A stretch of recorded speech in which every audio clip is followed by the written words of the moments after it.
안녕하십니까. 서울 잠실도장의 송정환 보장입니다. 오늘부터는 증산도 근본진리 네 번째 관법인 신관수행관에 대해서 공부하도록 하겠습니다. 신관수행관은 눈에 보이지 않는 신의 세계와 영적 세계에 대한 공부이기 때문에 기존에 가지고 있던 고정관념들이라든지 기존 종교의 가르침들을 뒤로하고 열린 마음으로 공부하는 자세가 필요합니다. 상제님께서는 추지기는 신야라고 말씀하셨듯이 우주 가을 세상은 인간과 신명이 하나 되어 만들어가는 세상이기 때문에 신에 대해서 올바르게 아는 것이 참으로 중요합니다. 공부를 시작하기 전에 먼저 태상 종사님과 종사님의 말씀을 읽어보겠습니다. 먼저 태상 종도사님의 말씀입니다. 신명과 사람 문제를 따져볼 때 사람도 누가 받들어 주지 않으면 저 혼자 출세를 못하듯이 신명 역시 사람이 천거를 해줘야 그 목적을 달성할 수 있는 것이다. 자손들이 또 받들어 주어야 그 조상들도 잘 된다는 말이다. 하니까 생전에는 어떤 천한 경지에서 생활을 했든지 간에 내가 좋은 위치에서 내 조상을 좋게 받들어 줘야 한다. 내가 상제님 도문에 들어와 상제님을 지극정성으로 신앙하면서 내 조상 천도도 해드리고 잘 받들어주면 그 조상이 회원도 하고 잘 될 수가 있다. 자, 이 말씀에서 신명이라는 표현을 쓰셨는데요. 신의 본성은 본래 광명이자 밝음입니다. 그래서 신은 빛으로 자신을 드러내게 됩니다. 그래서 인간으로 왔다 간 신들을 밝을 명자를 붙여서 신명이라고 부르는 것입니다. 그리고 천상 신명 세계에는 자신의 조상 신명들이 있는데 그 신명들을 잘 받들어 주어야 그 조상 신들도 회원을 해서 성공하고 그 조상 신들과 함께 나도 성공할 수 있다는 말씀입니다. 즉 인간 세계와 신의 세계는 떨어져 있는 것이 아니라 불가불의 관계로 연결되어 있다는 말씀입니다. 자, 다음은 종도사님 말씀입니다.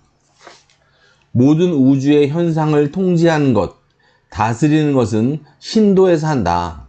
따라서 이 법을 다스리는 주체인 하나님의 세계, 신도를 제대로 알아야 진리의 원 중심 눈동자에 들어갈 수 있다.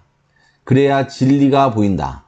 신도를 아는 길은 오직 기도와 수행을 통해 체험하는 것밖에 다른 아무런 방법이 없다. 또 죄를 짓지 말아야 하며 진심으로 죄를 뉘우치고 스스로 거듭나 사상적으로 깨치고 날마다 수도하고 천지와 함께 기도하는 삶이 아니면 신도는 결코 알 수가 없다. 깊은 체험이 안 된다. 자, 이렇게 말씀하셨는데요. 신은 우주 이법을 주관하여 현실 역사를 주도해 나가는 존재라는 말씀입니다.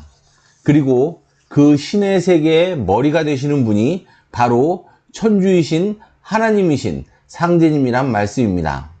진리의 나머지 반쪽인 신의 세계를 깨쳐야 진정한 진리 완성을 이룰 수 있는데 이 신의 세계는 지식으로만 알 수 있는 세계가 아니고 기도와 수행을 통해서만이 체험할 수 있는 세계란 말씀입니다.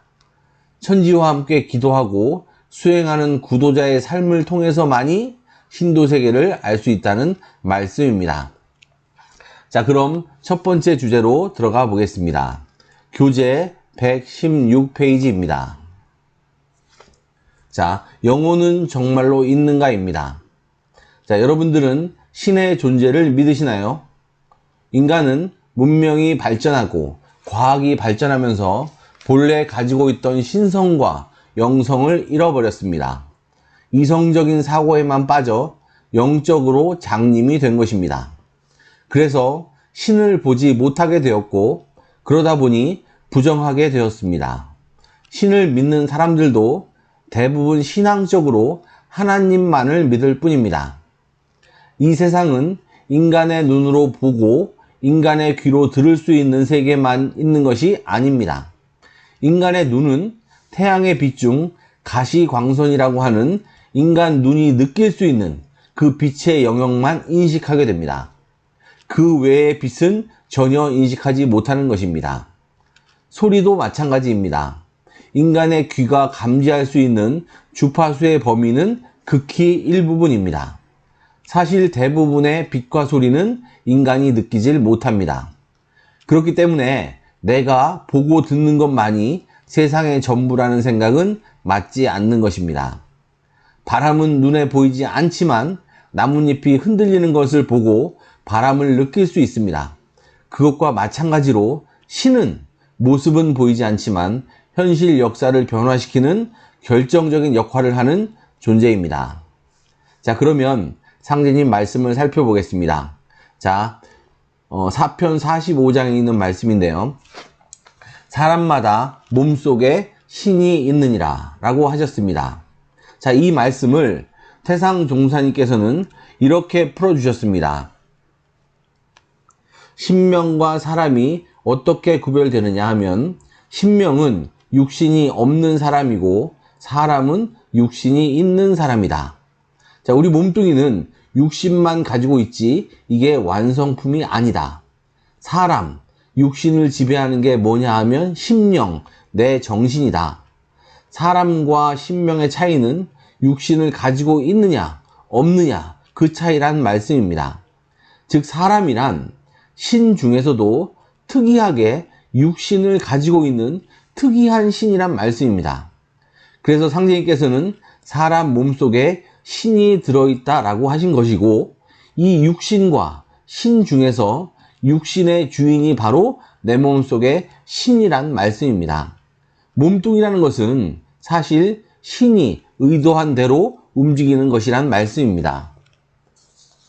자, 인간은 본래 양의 기운을 가지고 있는 영체와 음의 기운을 가지고 있는 육체 두 부분으로 이루어져 있습니다. 영체는 유체라고도 하며 속사람이라고 합니다. 이것이 바로 사람의 혼과 마음을 담고 있는 그릇입니다. 영체는 그 사람의 육체와 똑같은 모습을 하고 있으며 육신의 성장에 따라서 함께 변화해 갑니다. 자, 다음 성구 말씀을 보겠습니다. 사람에게는 혼과 넋이 있어 혼은 하늘에 올라가 신이 되어 제사를 받다가 4대가 지나면 영도 되고 선도 되며 넋은 땅으로 돌아가 4대가 지나면 귀가 되느니라. 자, 2편 118장에 있는 말씀인데요. 실로 인간의 참모습을 가장 알기 쉽게 설명해 주신 진리 말씀입니다. 사람에게는 혼과 넋이 있습니다. 혼은 하늘 기운으로부터 받았습니다. 그리고 넋은 땅 기운으로부터 받은 것입니다. 넋은 육체에 깃들어져 있는 땅 기운을 말합니다. 그래서 인간은 천지 부모로부터 영혼과 육신, 즉 혼과 넋을 받은 천지 부모의 자식이자 분신인 것입니다. 자, 그래서 사람이 죽는다는 것은 이 혼과 넋이 분리되는 사건입니다. 죽음의 경계에 들어가면 하늘에서 온 혼은 하늘로 돌아가고 땅에서 온 넋은 땅으로 돌아가게 됩니다. 본초로 돌아가는 거죠. 그래서 우리 선조들은 사람이 죽게 되면 죽었다는 표현보다는 돌아가셨다라는 표현을 쓰는 것입니다. 자, 그래서 사람이 죽으면 혼은 하늘로 올라가서 신, 즉 신명이 된다고 하셨습니다. 그리고 4대가 지나면 자신의 영적 차원에 따라 세상의 공덕을 많이 쌓은 신은 우주와 영원히 함께하는 선이 되고 그렇지 않은 신들은 영이 된다고 하셨습니다. 그리고 넋은 땅으로 돌아가 역시 4대가 지나면 귀가 된다고 하신 것입니다. 우리가 평소 쓰는 귀신이란 말이 바로 여기서 유래한 것입니다. 그리고 살아서는 영체와 육체는 혼줄이라는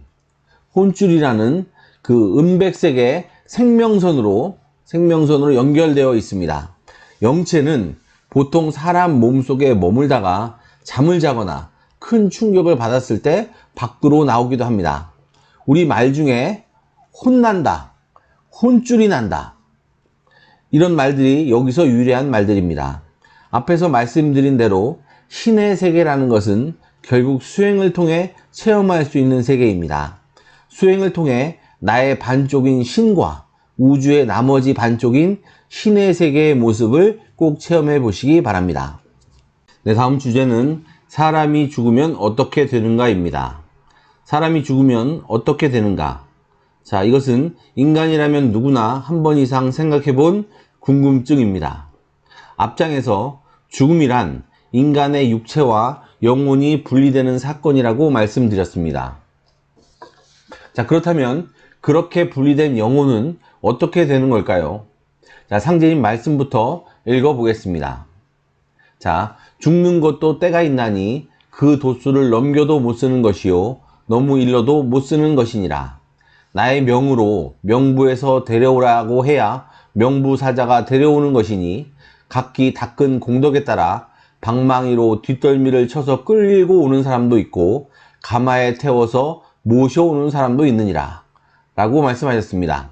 자, 일단 명부사자에 의해 명부에 가게 된다고 하셨습니다. 그런데 그 사람의 삶에 따라 끌려가는 사람도 있고 모셔져 가는 사람도 있다는 말씀입니다. 자, 명부란 인간 세계와 신명 세계의 경계에 있는 곳입니다. 사람이 죽어서 명부에 가게 되면 명부에서 지난 삶을 다시 되돌아보고 자신의 의식 구조와 가장 유사한 신명계로 가게 된다고 합니다. 자, 명부사자는 보통 셋이 온다고 하는데, 그래서 과거에 초상이 나면 사자밥 3그릇을 준비했다고 합니다. 그리고 지존의 인물의 경우는 7사자가 와서 가마에 태워 간다고 합니다. 자, 또 중요한 말씀이 있는데요. 자, 9편 213장에 있는 말씀입니다. 하늘에 가면 그 사람의 조상 가운데 웃 어른이 있어서 철부지 아이들에게 천자문을 가르치듯 새로 가르치나니 사람은 죽어서 신명이 되어서도 공부를 계속 하느니라. 죽었다고 당장 무엇이 되는 것은 아니니라. 자, 이 말씀은 죽어서 신명이 되어도 공부를 한다는 말씀입니다. 자, 영혼은 신명세계에 있던 육신을 가지고 인간세계에서 있던 선천의 모든 삶의 과정이라는 것은 전부 가을의 영적 성숙을 이루어 영적 완성을 이루기 위한 과정입니다. 자, 그렇기 때문에 신명계에 있던지 인간 세상에 와 있던지 계속 돌을 닦는 것입니다. 자, 다음은 천상 신도세계의 구조입니다. 자, 천상 신도세계는 기독교에서 말하는 것처럼 지옥과 천당이라는 단순하고 유치한 이원적인 구조로 되어 있지 않습니다. 신도세계는 인간세계와 마찬가지로 매우 다양하고 복잡한 구조로 되어 있습니다. 자, 신명들은 인간 세상에서 겪은 증오라든지 지식, 인격, 원한, 은행, 은혜 등을 고스란히 가지고 살아갑니다. 그래서 신의 세계는 인간 세계와 완전히 떨어져 있는 다른 세상이 아닙니다. 연장선상에 있다고 말씀드릴 수 있습니다. 자, 상제님 말씀을 읽어보겠습니다. 자, 송환이 하늘 위에 무엇이 있는지 그것만 알면 죽어도 소원이 없겠습니다 하니 상제님께서 하늘이 있느니라 라고 하시니라. 송환이 다시 여쭈기를 하늘 위에 또 하늘이 있습니까 하니 말씀하시기를 있느니라 하심에 또 여쭈기를 그 위에 또 있습니까 하니 역시 말씀하시기를 또 있느니라 하시고 이와 같이 9번을 대답하신 뒤에 그만 알아두라 하시니라. 자, 또 4편 117장에 있는 말씀인데요. 자, 이 말씀은 4편 117장에 있는 말씀인데요. 천상 신명세계의 구조가 수직적으로는 9개, 즉 9천으로 되어 있다는 말씀입니다. 자, 우리 선조들이 원한이 9천에 사무쳤다라는 그런 표현을 쓰는데 이것이 바로 천상의 구조를 정확하게 표현하고 있는 말입니다. 선천의 시간은 분열 성장의 시기여서 천상의 구조도 분열의 극수인 구수로 천지가 벌어져 있는 것입니다. 자, 앞으로 우주 가을이 되면 통일 성숙의 신무국시대가 펼쳐지는데 그 10천의 세상이 되는 곳이 바로 이 지구입니다. 이 지구는 우주에서 유일한 특수 영계로 육신을 가진 신명들이 사는 세상입니다. 인간과 신명이 하나 될 수 있는 유일한 곳입니다. 그 지구에서 인간과 신명이 하나 되는 가을 문화, 완성된 통일 문화가 실현되는 것입니다. 모든 종교에서 말하던 이상세계, 천국, 용화세계, 대동세계가 모두 이 지상에 펼쳐지는 가을 문명을 말하는 것입니다. 그렇기 때문에 우주의 가을이 되면 대우주 통치자 하나님이신 상제님께서 이 지상에 강세하시는 것입니다. 자, 그리고 그 각각의 구천마다 수평적으로는 33천으로 전개되어 있다고 합니다. 그러니까 신명세계도 지상세계 못지않게 다양한 구조로 되어 있는 것입니다. 자, 새해가 되면 보신각 종을 33번 치는데 이것이 33천으로 펼쳐진 우주의 모든 하늘에 울려 퍼지라는 뜻으로 그렇게 한다고 합니다. 자, 그리고 그 9천 중에서 1천은 가장 저급한 신명들이 머무는 지옥이고 2천은 연옥, 3천은 아스트랄계와 4천은 순미의 세계, 그리고 기존 종교 문명권이 있는 6천과 7천, 그리고 우주의 주재자가 머무시는 곳이 바로 9천이라고 합니다. 자, 다음은 윤회에 대해서 알아보겠습니다. 교재 119페이지입니다. 자, 인간은 왜 윤회하는가? 윤회는 불교 진리에서 나오는 이야기인데 상제님께서는 그 윤회를 인정해 주셨습니다. 자, 상제님 말씀을 먼저 살펴보겠습니다. 자, 하루는 금고기 아래기를 제가 평생 이 절에 주지로 있게 해 주옵소서 하고 청하니 증산께서 이를 허락하시니라. 금고기 다시 아뢰기를 저의 일을 말씀해 주사이다 하니 말씀하시기를 그대는 전생이 월광대사인 바 그 후신으로 대원사에 오게 되었느니라. 그대가 할 일은 이 절을 중수하는 것이니라 라고 하셨습니다. 자, 상제님께서는 당대에 대원사 주지로 있던 박금곡 주지와의 대화에서 전생과 후생이 있음을 분명히 말씀하고 계십니다. 또 재미있는 성구 말씀이 하나 있는데요. 9편 126장에 있는 말씀을 읽어보겠습니다. 하루는 신경수가 돼지 한 마리를 기르다가 도둑 맞고 와서 아뢰기를 내 성이 본시 가난하여 돼지 구할 돈이 없을 터인데 제 집에서 기르던 돼지를 훔쳐온 곳이 틀림없습니다 하니 상제님께서 말씀하시기를 이놈아 내가 시켰다. 그 돼지를 찾지 말라. 내가 전생에 남의 눈을 속여서 손해를 끼쳤으므로 이제 금세에 그 보복을 받은 것이니 분해하지도 말고 아까워하지도 말라 라고 하셨습니다. 자, 이 말씀에서 윤회하는 과정에서 전생의 삶과 이생의 삶이 연결되어 있어서 그에 대한 대가를 치르기도 한다는 말씀입니다. 자, 이것을 보통 업이라고 하는데요. 전생에서 지은 악행이나 선행으로 말미암아 현생에 받는 그 응보를 말하는 것입니다. 자, 이렇게 윤회라는 것은 반드시 있는 것입니다. 자, 그런데 인간은 왜 윤회를 할까요? 윤회는 깨달음과 인간 완성을 이루기 위한 필수 과정입니다.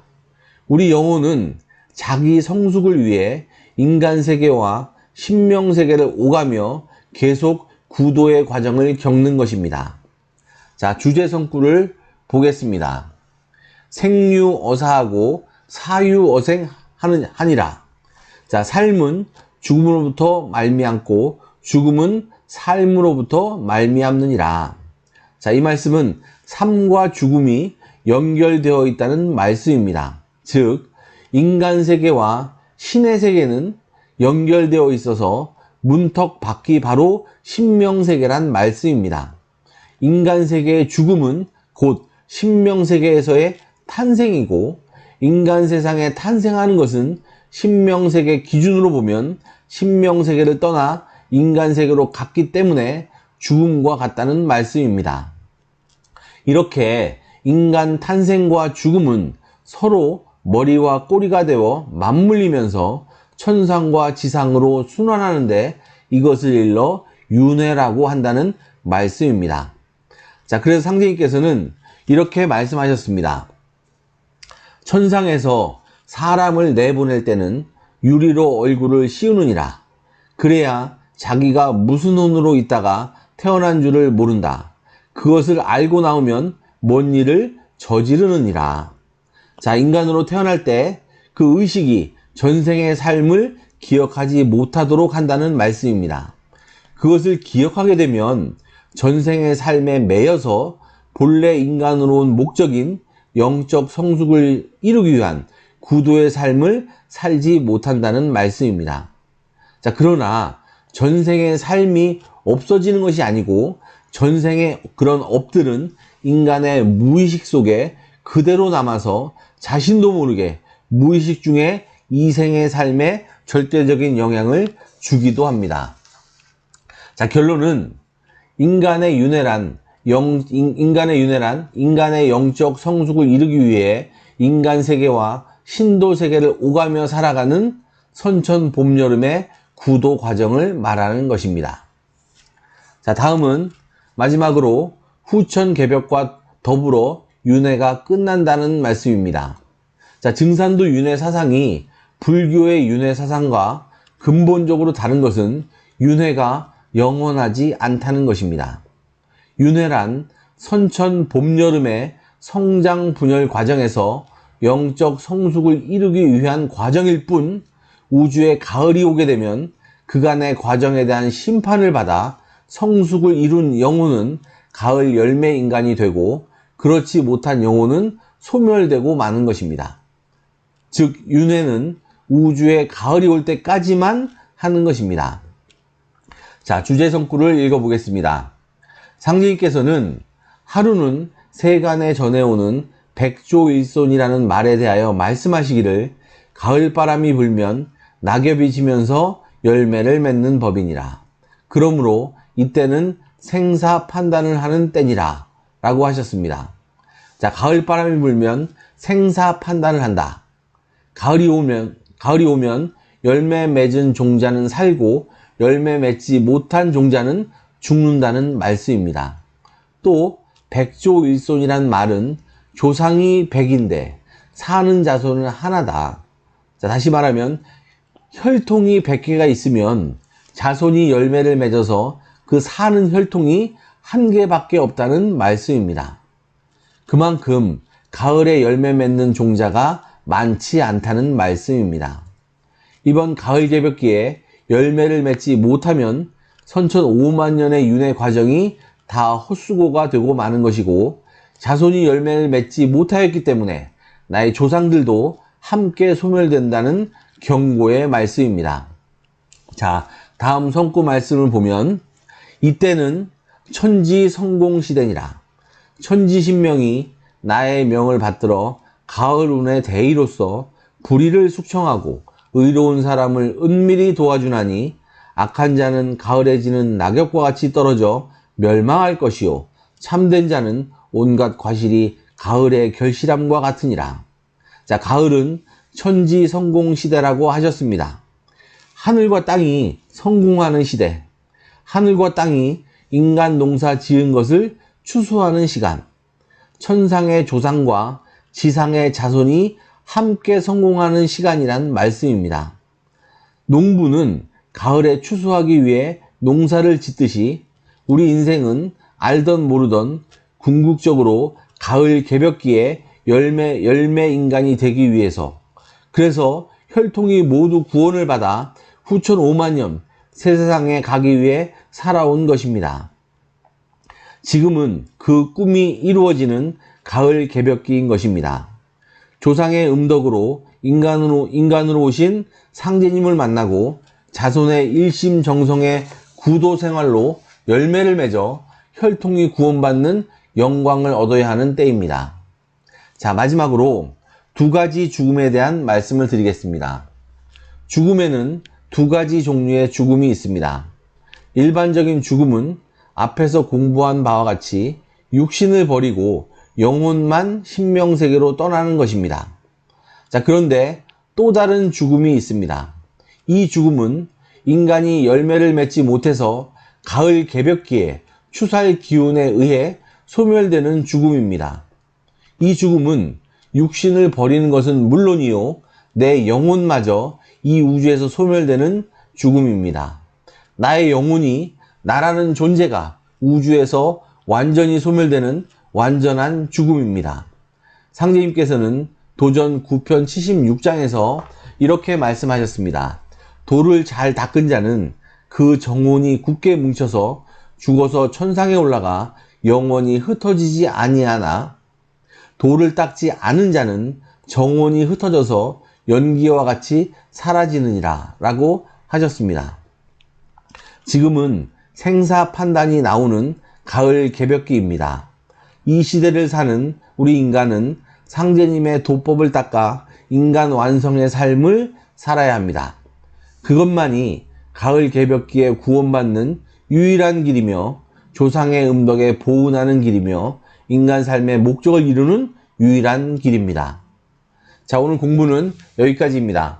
천지 성공하는 구도자의 삶을 사는 도생님들이 되시기를 바랍니다. 감사합니다.